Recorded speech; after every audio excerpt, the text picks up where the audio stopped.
कल जब ईडी कार्रवाई कर रही थी और ममता बनर्जी डॉक्यूमेंट्स लेकर बाहर निकली थी और कितने गंभीर गंभीर आरोप ममता बनर्जी ने लगाए थे ईडी पर, केंद्र सरकार पर, वो मैं आपको सुनवा देती।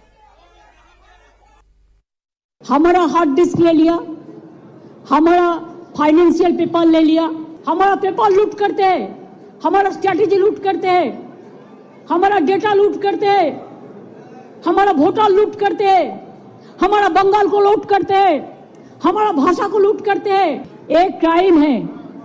अगर आप हमारे साथ लड़ने नहीं सकते हैं तो अब क्यों हम बंगाल में आते हैं?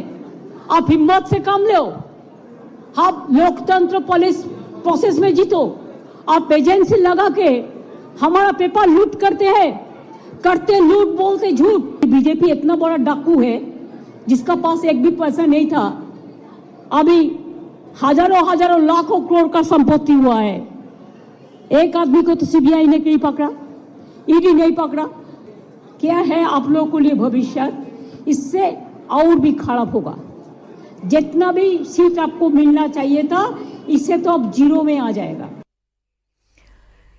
अब ममता बनर्जी अगर आने वाले चुनावों को लेकर इतनी कॉन्फिडेंट हैं, ममता बनर्जी को अगर पता है कि जानबूझकर परेशान करने की कोशिश की जा रही है, तो फिर ममता बनर्जी की पार्टी और उनके अंदर ये डर क्यों देखने को मिला? वो कल ईडी की कार्रवाई में क्यों पहुंच गई? ये सवाल हैं जो कल की तस्वीरों के बाद खड़े हो जाते हैं। सवाल यही है कि आखिर ममता बनर्जी का क्या होगा? कोलकाता हाईकोर्ट में कौन किस पर भारी पड़ेगा? आपको जानकारी दे दूं कि कानून की जानकारों की नजर में इस पूरे मामले में ईडी का पलड़ा भारी है। कानून के जानकार ये कहते हैं कि ईडी के पास पीएमएलए की धारा 67 का कवच है।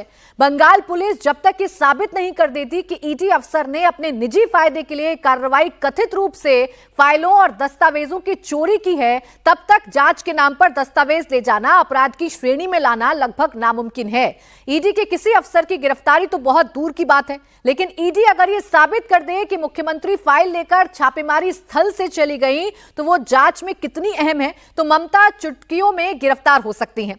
मुख्यमंत्री होने की वजह से ममता बनर्जी को कोई संवैधानिक कवच या इम्यूनिटी नहीं मिली हुई है।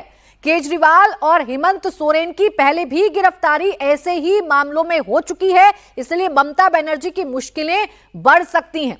अब इस मामले में बंगाल के राज्यपाल सीवी आनंद बोस ने भी ममता बनर्जी के खिलाफ मोर्चा खोल दिया है। उन्होंने कहा है कि मुख्यमंत्री एक संवैधानिक पद पर हैं, ऐसा करके उन्होंने संवैधानिक अधिकार का उल्लंघन किया है और मुख्यमंत्री रहने का अधिकार खो दिया है। एक सरकारी कर्मचारी को धमकाने और काम में बाधा डालने पर उन्हें सजा भी हो सकती है।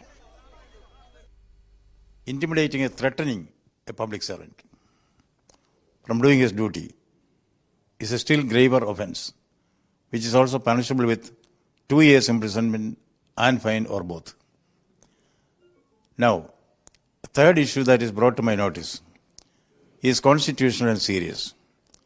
A constitutional functionary is supposed to, expected to, facilitate implementation of the Constitution. And the allegation that is made by the lawyers is one: the Chief Minister is a constitutional authority. By doing this act, as they claim, she has violated the constitutional right to continue as Chief Minister. Since the matter is sub judice, I do not want to make any judgment on that. And as a governor, I have given my report to the Government of India. It makes me say, it is an endorsement of the saying, विनाश काले विपरीत बुद्धि। तो कुल मिलाकर ED के खिलाफ जंग छेड़कर ममता बनर्जी ने इसे बड़ा मुद्दा बंगाल में बना तो दिया है, लेकिन यही बड़ा मुद्दा टीएमसी के लिए, खुद मुख्यमंत्री ममता बनर्जी के लिए कहीं मुश्किल ना पैदा कर दे।